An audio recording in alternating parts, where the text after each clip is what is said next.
We back, chat. Welcome back to J-Stock Media. And today, we're talking about one of the most out-of-the-blue storylines of 2025. And yeah, it's Drake Maye and the New England Patriots. Because nobody saw this coming like this. Not the timing, not the comfort level. Not how normal it already feels. This isn't a film room breakdown. It's not about stats or box scores. It's about a quarterback who shows up. And suddenly, the game doesn't feel chaotic anymore. Drake Maye didn't arrive loud. He didn't force moments. He didn't try to be the savior. He just started playing football and made everything slow down way earlier than expected. And when that happens with a young quarterback, that's not luck. That's usually the start of something real. And then you look up, and the New England Patriots are 13-3. AFC East champions, with one game still left to play. Let that sit for a second. Nobody had this. Not preseason, not mid-season, not even when things started trending upward. This wasn't supposed to be the year. This wasn't supposed to be clean. This definitely wasn't supposed to feel ahead of schedule. And that's why this isn't really a standings conversation. Because records can lie, but feel usually doesn't. And this doesn't feel like a fluke. It doesn't feel loud. It doesn't feel desperate. It feels like a team that knows what it's doing. And when that happens this fast, you don't start with the roster. You start with the quarterback. Drake Maye's sophomore season has been bananas. 4,203 passing yards, third in the NFL. 30 passing touchdowns, tied for third. Just 8 interceptions, tied for 20th. And a 76.5 QBR, first in football. Read that again. First in QBR. That tells you everything. Because QBR isn't about volume. It's not about highlights. It's about impact, situations, decisions, winning moments. And that's why these stats don't feel inflated. They feel controlled. This isn't a quarterback chasing numbers. This is a quarterback stacking good decisions, week after week. The production is elite, but the efficiency is what separates it. And that's how you end up 13-3. That's how things start to feel sustainable. Here's where the conversation usually gets lazy. The league falls in love with flash, big throws, broken plays, quarterbacks doing something nobody else can do. And to be clear, that stuff matters. This league doesn't look the same without quarterbacks like Patrick Mahomes, Lamar Jackson, or Joe Burrow. Those guys are special. They bend the rules of the game. But here's the part people miss. Even they didn't become who they are on flash alone. Mahomes mastered structure before chaos. Burrow wins with timing and trust as much as arm talent. Lamar took his leap when the game slowed down, not when it sped up. Flash gets you noticed. Foundation makes you elite.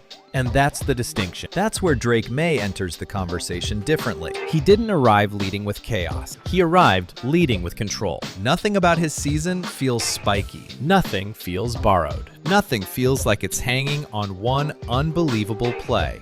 He's not playing fast football, and that's why this works. Flash quarterbacks make you lean forward in your seat. Foundation quarterbacks make you relax. They make Sundays feel manageable. They make mistakes survivable. They make winning feel repeatable. That's not exciting at first, but it's how great quarterbacks are built. And once you see that difference, you stop asking how this is happening and start asking how long it can last. If you watched my "The Patriots Pulled Me Back In" video, you already know how we got here.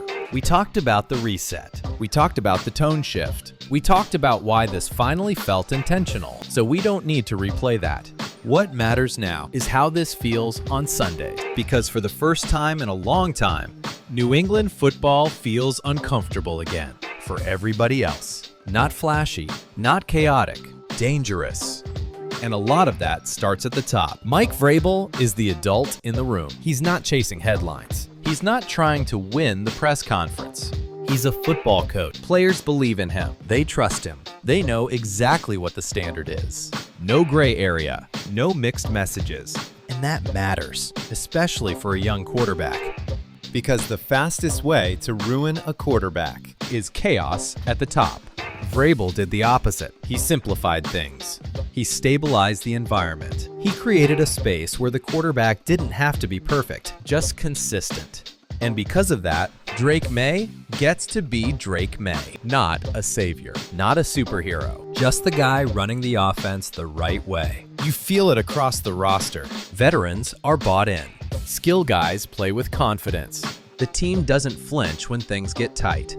This doesn't feel like a team scraping out wins. It feels like a team stacking them, and that's why this season feels different. Not louder, not luckier, more intentional.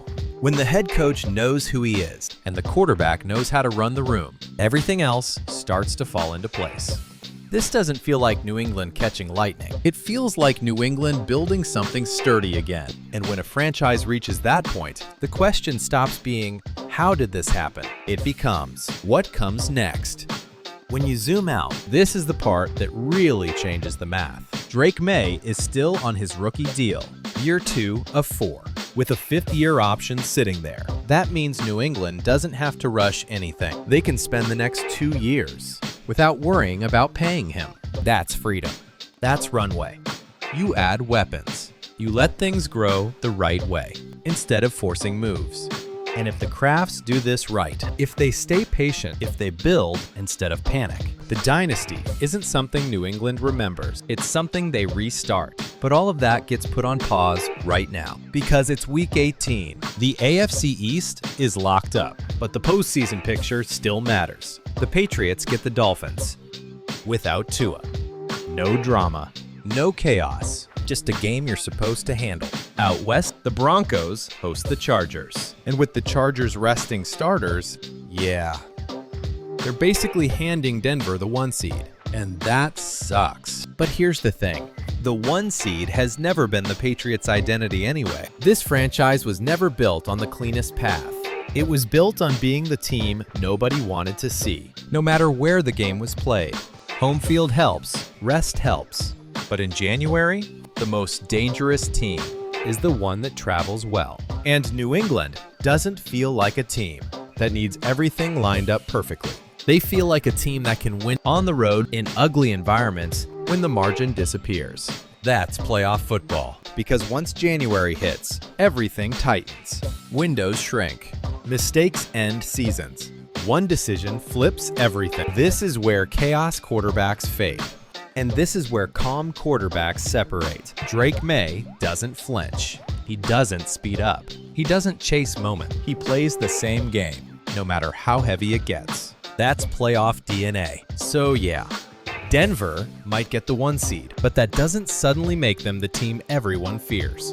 It just makes the path harder. Aren't the ones with the easiest road. They're the ones built to survive the hardest one. That's a playoff conversation.